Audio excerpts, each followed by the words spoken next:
وَمَا خَلَقْنَا السَّمَاوَاتِ وَالْأَرْضَ وَمَا بَيْنَهُمَا إِلَّا بِالْحَقِّ وَمَا خَلَقْنَا اور نہیں پیدا کیا ہم نے السماواتی آسمانوں کو والارض اور زمین کو وما بینہما اور جو کچھ ان دونوں کے درمیان ہے یعنی آسمانوں اور زمین کے درمیان الا بالحق مگر حق کے ساتھ. کیا معنی ہے حق کے ساتھ کا؟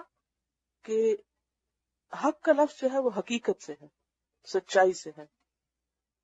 کسی بھی چیز کو جیسا ہونا چاہیے اور جو اس کے اندر فائدے یا مصلحتیں مقصود ہیں اس کے مطابق.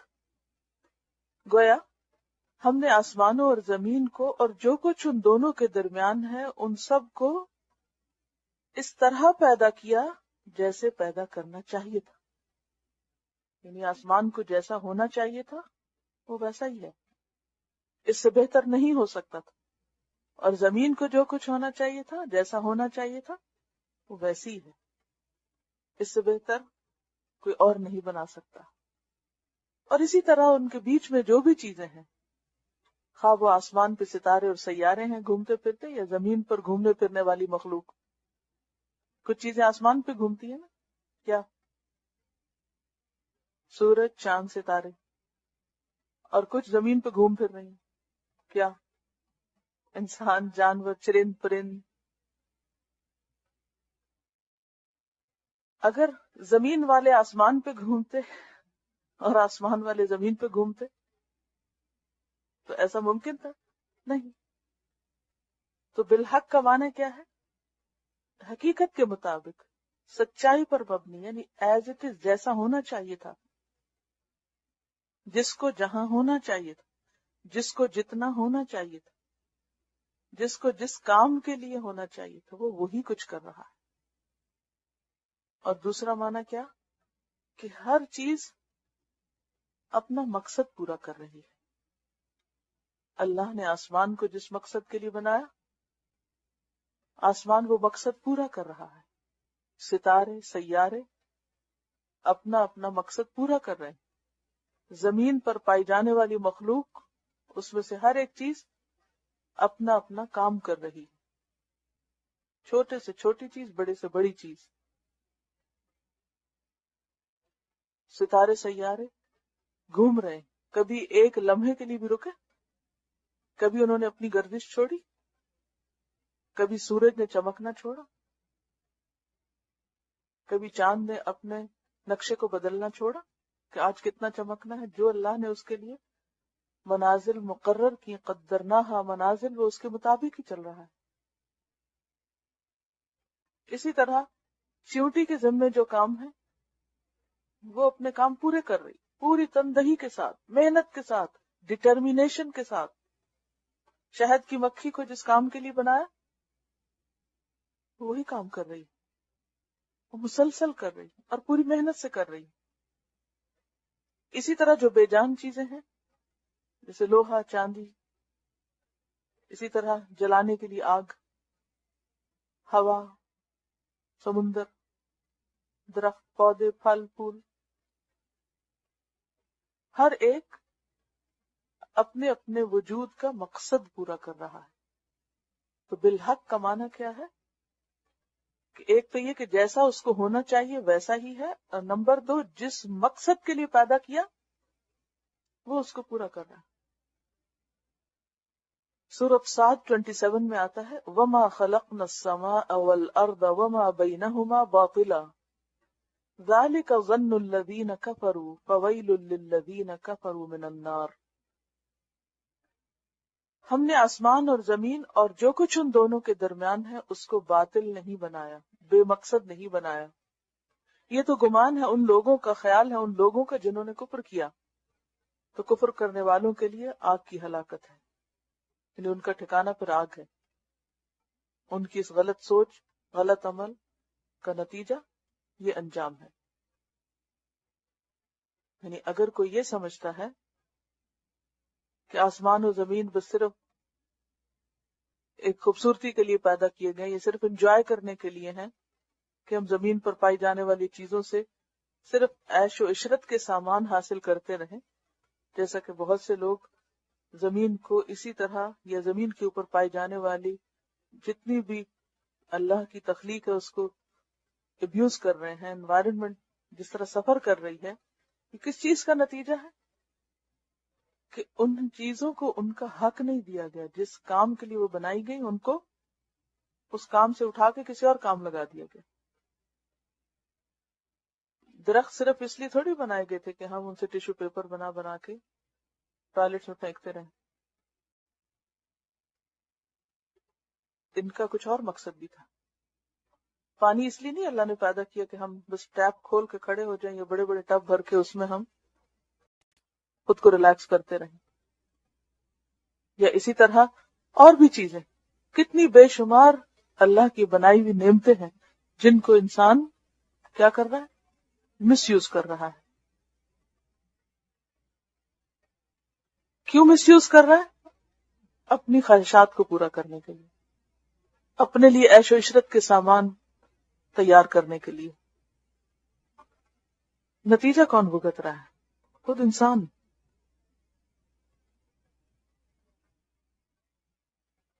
اللہ نے ہر چیز کو ایک کام کے لیے بنایا، ایک مقصد کے لیے بنایا، اور پھر انسان کو ہدایت دی، تعلیم دی کہ وہ ان چیزوں کو ان کی صحیح جگہ پر استعمال کرے. اسی لیے جانوروں کے بھی حقوق بتائے گئے، پانی کا حق بھی بتایا گیا کہ اسے ضائع نہ کیا جائے، اسے ویسٹ نہ کیا جائے، اسے پولوٹ نہ کیا جائے. تو بات یہ ہے کہ جہاں ان سب چیزوں کا مقصد بتایا گیا اور پھر انسان کو تعلیم دی گئی کہ وہ ان چیزوں کو صحیح جگہ پر رکھے، پھر کیا ایسی دنیا میں یہ ممکن تھا کہ خود انسان کا مقصد وجود نہ ہو، کہ اس کا پرپز آف لائف نہ ہو، اس کی ایگزسٹنس جو ہے وہ ایسے ہی بیکار ہو، صرف عیش و عشرت کے لیے، انٹرٹینمنٹ کے لیے، کھانے پینے کے لیے؟ پاسبل نہیں.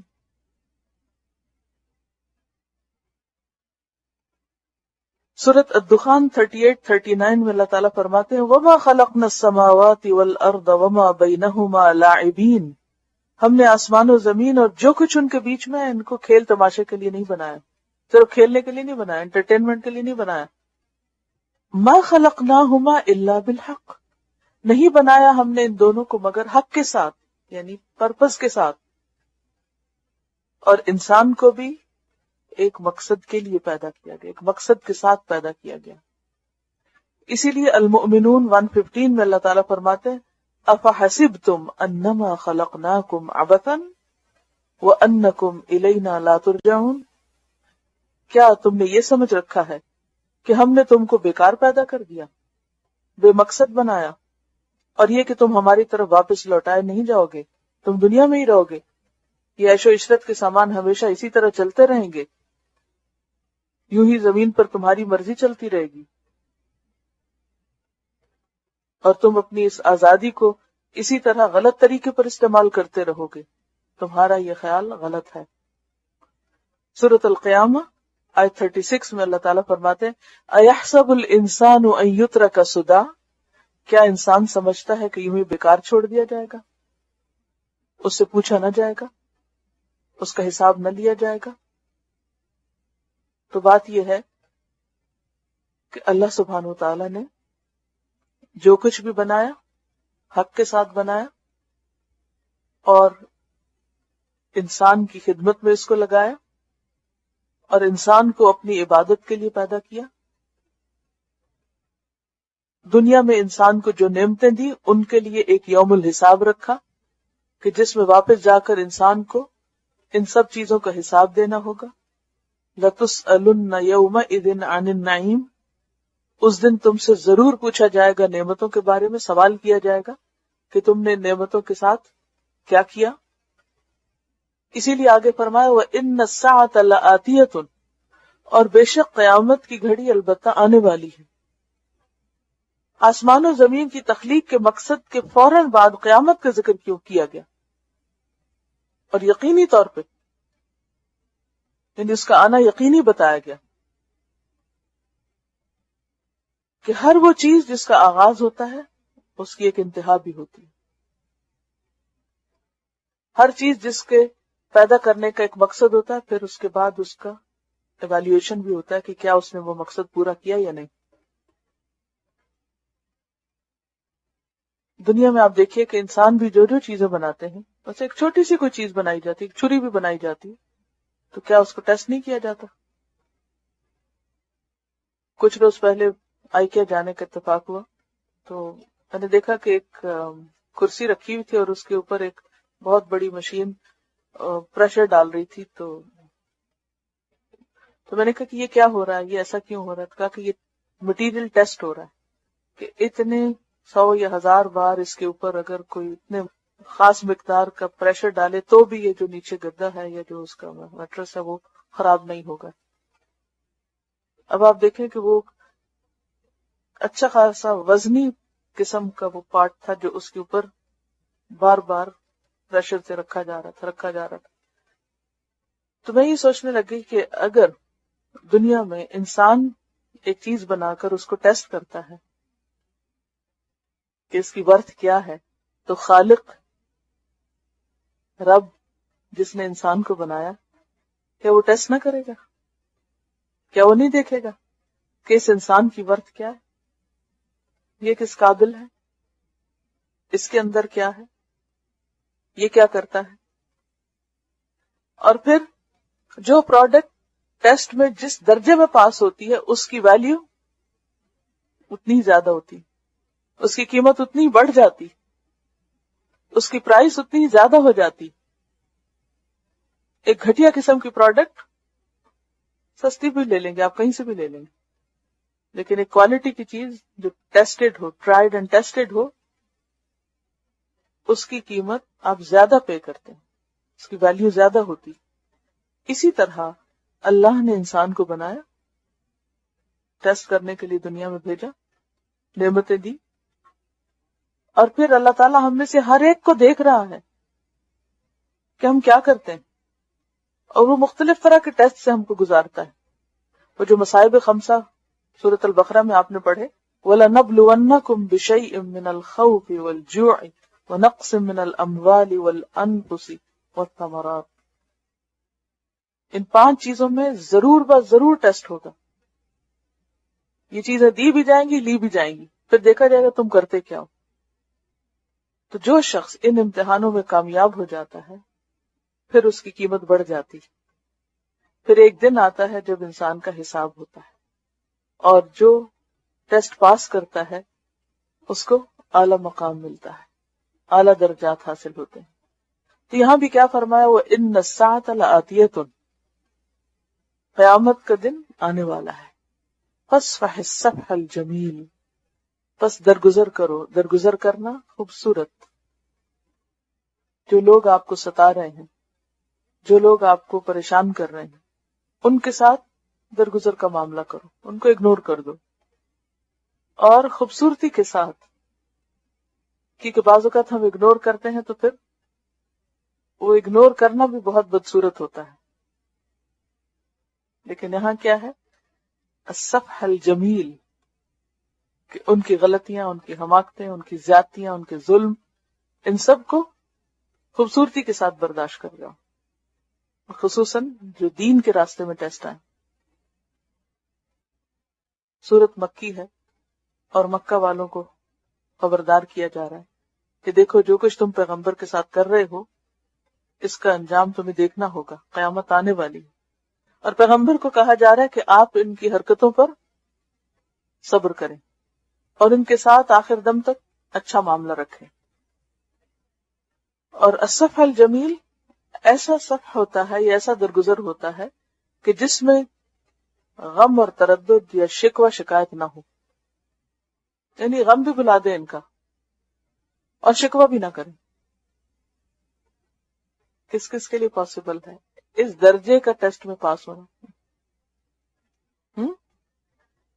کہ کوئی آپ کو ہرٹ کرے، کوئی آپ کو ستائے، آپ پر زیادتی کرے، انتہائی اللاجیکل اور غیر عقلی قسم کی بات کرے، اور پھر آپ جواب میں اس کو معاف کر دیں، اور پھر اپنے دل پہ بھی کوئی غم نہ لیں، بھلا دیں اس کو. کیونکہ اگر غم لے کے بیٹھ گئے تو کام کچھ نہیں کر سکتے. اور اس کے بعد شکوہ شکایت بھی نہ اس سے نہ کسی اور سے. کیوں؟ اس لیے کہ اللہ تو سب کچھ دیکھ رہا ہے. یہ ہے پیغمبرانہ اخلاق. اور جو شخص بھی دین کا کام کرنا چاہے اس کے اندر یہ اخلاق ہونا ضروری ہے. اور اگر یہ اخلاق نہ ہو اور انسان چھوٹی چھوٹی باتوں کو رائی کا پہاڑ بنا لے تو پھر انسانوں کی اصلاح کا کام نہیں ہو سکتا.